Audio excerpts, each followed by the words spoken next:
De manera que el tema de cuántos impuestos pagan. El impuesto sobre la renta empresarial pagan 0 pesos al Estado mexicano. Pero no solo esas empresas. Todas las empresas de inversión extranjera, en virtud de los tratados bilaterales que impiden la doble tributación, le dan la facultad a la empresa de pagar ese impuesto sobre la renta empresarial sobre las utilidades, que en el caso de México es el 30%, lo pague en su país de origen. Y aquí nos entregan un papelito. Eso es un sistema de despojo permanente del Estado mexicano. Amigos y amigas, vamos a ir al foro 16 del Parlamento Abierto de la Reforma Eléctrica. Vamos a escuchar al diputado Fernández Noroña que se enoja, se encabrona con los privados. Y es que un experto que está a favor de la reforma eléctrica da a conocer que estos angelitos, los privados, no pagan impuestos por generar energía. Y algo más todavía, los angelitos construyen sus plantas con dinero del Estado mexicano. Les salen gratis. Fue tanto el enojo del diputado Fernández Noroña que llama a los diputados de la oposición cabilderos de los privados. Vamos a escuchar al diputado. Para continuar, vamos ahora con el diputado Fernández Noroña para plantear su pregunta. Adelante, diputado. Pues yo creo que no nos oímos, porque dicen que las energías limpias y están faltando a la verdad. Ya lo dije, 82% de la energía que producen los privados, que tienen el 62% del mercado, es con gas. ¿Dónde me sacan las energías limpias? 55% del mercado nacional lo están abasteciendo con gas y se les tiene que comprar primero. Están produciendo el 56% del monóxido de carbono. ¿De qué me están hablando? Están con el San Benito de las energías limpias defendiendo a las empresas extranjeras frente al interés nacional. Eso es lo que están haciendo. La reforma constitucional es necesaria porque hay un juez que trae una ametralladora disparando amparos y que se las da hasta el que no lo pide. Entonces no podemos hacer un acuerdo que luego tire un juez, aunque nadie pida un amparo, ni siquiera porque nos den la garantía de que no se van a amparar, porque nos amenazan que se amparan porque es su derecho y nos amenazan que se van a ir a invertir a Suecia porque allá es bien barata la energía eléctrica y los salarios son miserables, paupérrimos. No, de verdad, ¿a dónde se van a ir? O sea, ¿qué empresa de ustedes aceptaría el esquema de CFE? Lo vuelvo a preguntar como lo he hecho reiteradamente. ¿De veras General Motors le va a comprar a los chinos porque producen carros eléctricos que no contaminan y van a parar su planta productiva? ¿Y se van a volver distribuidores y van a hacer las grandes ganancias? No, hombre, no bromemos. Y está planteando muy claro en Amora que lo que le importa es el valor de la producción de la electricidad al empresario. Si la hacen con carbón o con anafre, le da lo mismo si es barata. Si esa es la verdad. Por eso los países poderosos están metiéndole otra vez muchísimo al carbón. Pero además, dice el capítulo 8 de energía del TEMEC, México se reserva su derecho soberano de reformar su constitución y su legislación interna. Las partes confirman su pleno respeto por la soberanía y su derecho soberano a regular los asuntos en materia de este capítulo. Ahí está, la certidumbre jurídica la tienen. Vamos a hacer esta reforma constitucional y les pedimos que participen.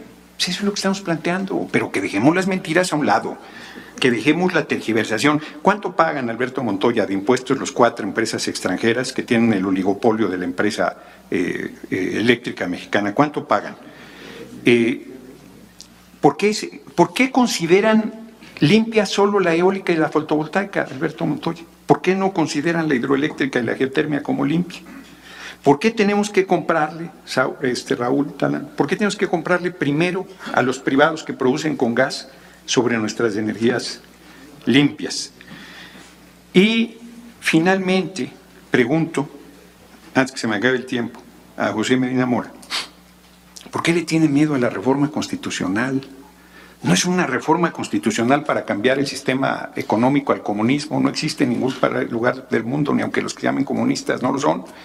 Sí, es una reforma constitucional en materia eléctrica para beneficio de ustedes, los empresarios, y del pueblo de México y del desarrollo del país. Va en ese sentido, no va en ningún otro. Por eso dije al principio que coincidíamos. Y finalmente también para Alberto Montoya, porque ya no les pregunto del otro lado porque ni contestan. ¿Cómo va Estados Unidos a hacer su transición? Teniendo producción 37.5 con gas natural, 24.5 con carbón. Solo eólica y fotovoltaica, 9.4%. ¿De dónde es más? ¿Qué país del mundo? Ilústrenme, por favor, Alberto Montoya o Raúl. ¿Qué país del mundo se mueve con energía eólica y fotovoltaica? ¿O qué país lo va a lograr? Porque parece que son las únicas que consideran limpias mis compañeros de la oposición, que en realidad ya estoy sospechando que son cabilderos de las empresas extranjeras. Bien, gracias, diputado. En el orden en que mencionó a las personas ponentes está Alberto Montoya, después Raúl Talán y cerraríamos con José Medina Mora. Alberto, 5 minutos para responder, por favor. El último le planteó nuevamente a Montoya. Sí, diputado, en el orden en que fueron mencionados serían 5 minutos para Alberto Montoya para dar respuesta a los dos planteamientos que formuló el diputado. Sí, muchísimas gracias. Bueno, volviendo al tema de los incentivos para inversión y los certificados de energías limpias. Resulta que la Comisión Federal de Electricidad, que produce el 55% de la energía limpia, no recibe certificados. Por disposición del entonces secretario Pedro Joaquín, la secretaria Nale emitió un acuerdo para que también recibiera por toda su energía limpia. El Poder Judicial amparó los quejosos y la Comisión Federal no puede recibir certificados de energías limpias, porque la Suprema Corte ha establecido como principio supremo de la Constitución la libre concurrencia y competencia económica. Sugiero leer la sentencia de la segunda sala de la Suprema Corte de Justicia a la controversia constitucional presentada por la Comisión Federal de Competencia Económica en relación a la política de confiabilidad que emitió la Secretaría de Energía. Ahí está esa sentencia. Entonces, por eso insisto, esto es un asunto de diseño constitucional. Entonces, no hay incentivo para que la CFE lo haga porque está en el diseño constitucional protegido por la Suprema Corte. Si no se cambia la Constitución, ese sistema queda intacto. De manera que el tema de cuántos impuestos pagan. El impuesto sobre la renta empresarial pagan 0 pesos al Estado mexicano. Pero no solo esas empresas. Todas las empresas de inversión extranjera, en virtud de los tratados bilaterales que impiden la doble tributación, le dan la facultad a la empresa de pagar ese impuesto sobre la renta empresarial sobre las utilidades, que en el caso de México es el 30%, lo paga en su país de origen. Y aquí nos entregan un papelito. Eso es un sistema de despojo permanente del Estado mexicano. Y por eso tenemos esos diferenciales en donde el ingreso-gasto público en nuestro país es del orden del 25-26% del Producto Interno Bruto. Llegó a ser del 19%. Cuando en Francia el ingreso-gasto público es cercano al 45%. De manera que eso hace la diferencia. Pero también la diferencia en relación a la participación de los salarios en el Producto Interno Bruto. En Francia, hace 50 años, los salarios representaban la mitad del Producto Interno francés, hace 150 años. Entonces, no hay una tributación fiscal. Ese sería un gran tema que creo aquí se debería de analizar en este honorable Congreso, en esta honorable Cámara de Diputados. Hagamos cuentas, porque eso entonces limita las capacidades del Estado de inversión en ciencia, en tecnología, en educación, en infraestructura, en salud, en desarrollo urbano, en desarrollo comunitario, en cultura, en todo lo que necesitamos de seguridad, etcétera, etcétera, etcétera. Estamos sistemáticamente limitados. Por eso tenemos que encontrar un nuevo sistema en donde el mercado interno sea el principal motor del desarrollo. En el año 1999, por primera vez, el Banco Mundial hizo público el documento de la visión del banco y de las condiciones del banco a la economía mexicana. Y ahí estipuló, de ninguna manera México debe desarrollarse sobre el mercado interno. Tiene que desarrollarse sobre la exportación. Pero resulta que a lo largo de 30 años fue justamente el superávit generado por la exportación de crudo lo que mantuvo la posibilidad macroeconómica del sector externo, porque el resto de la economía era deficitario en términos de balanza comercial y por lo tanto de pagos. Hoy las remesas son las que mantienen ese equilibrio macroeconómico, pero México no puede estar dependiendo de esa condición. Tiene que generar capacidad de un proceso de fortalecimiento de su mercado interno. Y eso es justamente lo que está planteado en esta iniciativa, el desarrollo del mercado interno. Y solamente quiero decir una cuestión, hablando de las subastas, cosa que no comenté. De esa inversión, las empresas aportaron el 5% del valor de la inversión.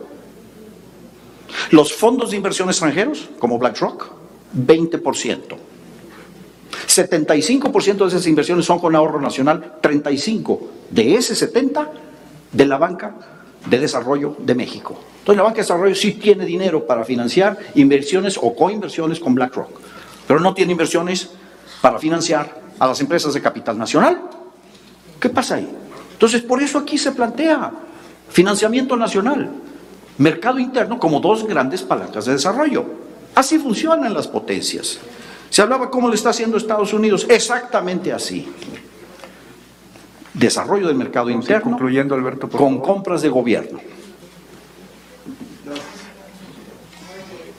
Muchas gracias. Muchas gracias. A continuación tiene el uso de la palabra Raúl Talán, también para dar respuesta a los planteamientos que ha hecho el diputado Fernández Noroña. Adelante, Raúl. Por favor, me ponen la lámina 32. No le podría contestar cuánto pagan de impuestos, pero sí cuánto se les subsidia. Y con eso pues, prácticamente le salen gratis las plantas. Tenemos información de plantas que se están pagando en menos de 4 años, la inversión. Entonces, en ninguna parte del mundo tienen esos privilegios, ¿no?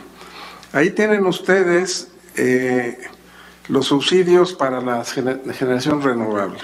Ya lo había dicho, ley de impuesto sobre la renta, deducibilidad del 100% en inversiones de equipo, depreciación acelerada 1 año. Los CELS, un bono anual de 50% del costo de la energía renovable, entregada por espacio de 15 años. Y luego hay unos costos que no se han hablado, que no pagan, que son los costos de integración a la red. Pagos insuficientes por su integración a las redes eléctricas, por pérdidas ocasionadas a la estabilidad y seguridad de las redes eléctricas.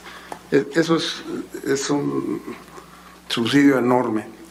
Pero el mayor de todos está en las reglas de operación del mercado, que es un área gris y que nadie menciona. Los subsidios cruzados asignados a la energía renovable para resarcirles costos fijos, y los subsidios por pagos de la transmisión de su energía por debajo de los costos de transmisión. Ahorita en España hay un escándalo precisamente por eso.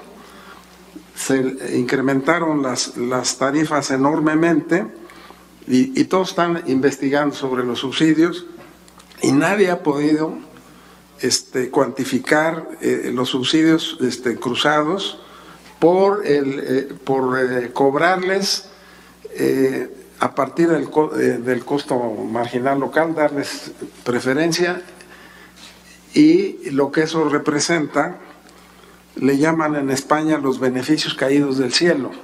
Nadie los ha podido cuantificar, en México tampoco, pero sí es tiempo ya de que se cuantifique el valor de esos subsidios, ¿verdad? Y aprovecho para decirles, esos subsidios están codificados en las reglas del despacho que se hace a partir de precios de costos marginales. Esa es una tecnología de hace 25 años, ¿eh? Les vendieron aquí un modelo de los 1996, 1997, ya no se hace en ninguna parte, ¿no? Se hacía cuando las plantas eran equivalentes, es decir, en los años 90, cuando se abre el mercado eléctrico de Estados Unidos, las plantas eran muy similares unas a las otras. Ahora no lo son. Eran muy similares en lo que se refiere a sus costos marginales. Todas eran más de la misma tecnología. Entonces daba lo mismo pagarles a todos lo del mayor. Ahí hay teoremas de teoría de juegos que dicen que pues, se va a compensar. Pero cuando usted empieza a comparar una eólica con una carboeléctrica, con una fotovoltaica, eso no se hace en ninguna parte, ¿no? Entonces aquí se sigue haciendo, les impusieron ese modelo y está generando un subsidio enorme a las energías renovables en detrimento de la Comisión Federal de Electricidad, que es la que maneja las otras tecnologías, porque la acomodan al final del despacho, le dan un porcentaje muy bajo de energía para subir a la red, con lo cual pues la están descapitalizando y luego le pagan lo mismo a todas las empresas. Aquí hay unos empresarios distinguidos y yo les preguntaría, ¿quién en su sano juicio en una empresa privada les paga a los proveedores todos el valor del proveedor más caro? Vamos, eso no lo hacen nunca. Así se está despachando en México la energía. Gracias. Gracias, Raúl. Vamos ahora para cerrar esta parte del diálogo con José Medina Mora y la respuesta a los planteamientos del diputado Fernández Noroña. Adelante. Sí, gracias, diputado Gerardo Fernández Noroña. Las energías limpias incluyen no nada más la energía solar y la energía eólica, también la que se genera por energía hidroeléctrica y geotermia. Cuando hablamos de energías limpias, hablamos e incluimos a todas este tipo de energías. Y es la transición hacia donde tenemos que ir como país, hacia donde va todo el mundo. No podemos ir en contra de estas tendencias porque es como si en el periférico se mete un auto en sentido contrario. Esto genera caos. Es importante poner sobre la mesa lo que necesitamos hacer para ir hacia esa transición a las energías limpias. Y yo creo que no es correcto que una empresa amenace con que se va a amparar. Es decir, en un país como es México, en donde tenemos Estado de Derecho, pues sí, la Constitución, las leyes nos permiten ampararnos cuando hay precisamente un deterioro para una de las empresas. Entonces, en ese sentido, pues es un derecho constitucional que tenemos y qué bueno que en México exista el derecho a amparo, que exista el Estado de Derecho. Es algo de lo que se requiere para generar ese entorno de confianza para que se den las inversiones. Tampoco nos parece que sea adecuado una amenaza de si no me das esto me voy a invertir a otro país. O sea, podemos generar las condiciones para que los que quieran invertir en este país inviertan. Hay grandes oportunidades para invertir en nuestro país. Les comento que en una reunión hace poco con empresarios alemanes nos confirmaban que México es el mejor país para invertir en América Latina. Dentro de las razones que nos daban es que tenemos en México talento, hay comunicaciones, hay una cultura empresarial que facilita el desarrollo de la empresa. Estamos cercanos a un mercado muy grande que es el mercado de los Estados Unidos. Yo creo que es algo que tenemos que aprovechar como país, el que la economía de Estados Unidos esté creciendo arriba del 4%, una economía que es 20 veces más grande que nuestra economía y que estamos ligados en un 85-90%, es una gran oportunidad. Pero el reto es que tenemos que integrar a las cadenas de suministro a las MIPYMES. Las grandes empresas lo resuelven solo. Tenemos que voltear a ver a las MIPYMES y les tenemos que dar desde luego el camino para que puedan incorporarse en esa cadena de suministro, pero también financiamiento. Y ahí hay una parte importante de la banca de desarrollo el jueves de la semana pasada, la secretaria de Economía, Tatiana Cloutier, presentó un plan de reactivación económica que incluye a las pymes y que es muy interesante porque hay una parte de la banca de desarrollo que va a apoyar, pero también la banca privada tiene que apoyar. Y ahí esperemos que efectivamente se den estos anuncios de apoyo a las MIPYMES. Eso es lo que necesitamos para generar la inversión.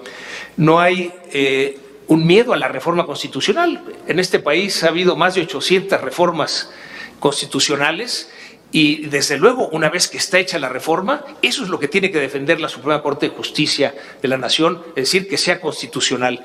Y nos parece que ese Estado de Derecho es lo que tenemos que defender. Nos parece que los elementos planteados se pueden corregir sin necesidad de que haya una reforma constitucional.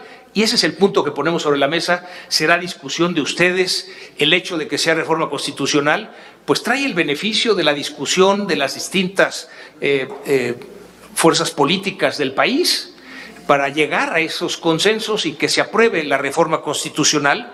Simplemente lo que señalamos es que nos parece que estas distorsiones que existen en los contratos, como el que gane la subasta, el que ofrezca el precio más bajo, pero se lo pagan al precio más alto, se puede corregir. El hecho de que se debe de incentivar la generación de la energía distribuida, es decir, que una industria pequeña pueda generar en su misma localidad la energía para consumirla y que si en lugar de que sea gratuito la transmisión hacia las redes de la Comisión Federal de Electricidad se cobra lo justo, pues entonces esas industrias invertirán en baterías. Nos parece que simplemente el ajuste de la tarifa de cuando estamos entregando esa energía a la red de la CFE, cuando la generamos de día, pero la consumimos de noche, tiene que ser otra tarifa, y con ese diferencial de tarifa se arregla la situación. Por eso nos parece que no es necesaria la reforma constitucional. Gracias, José Medina Mora.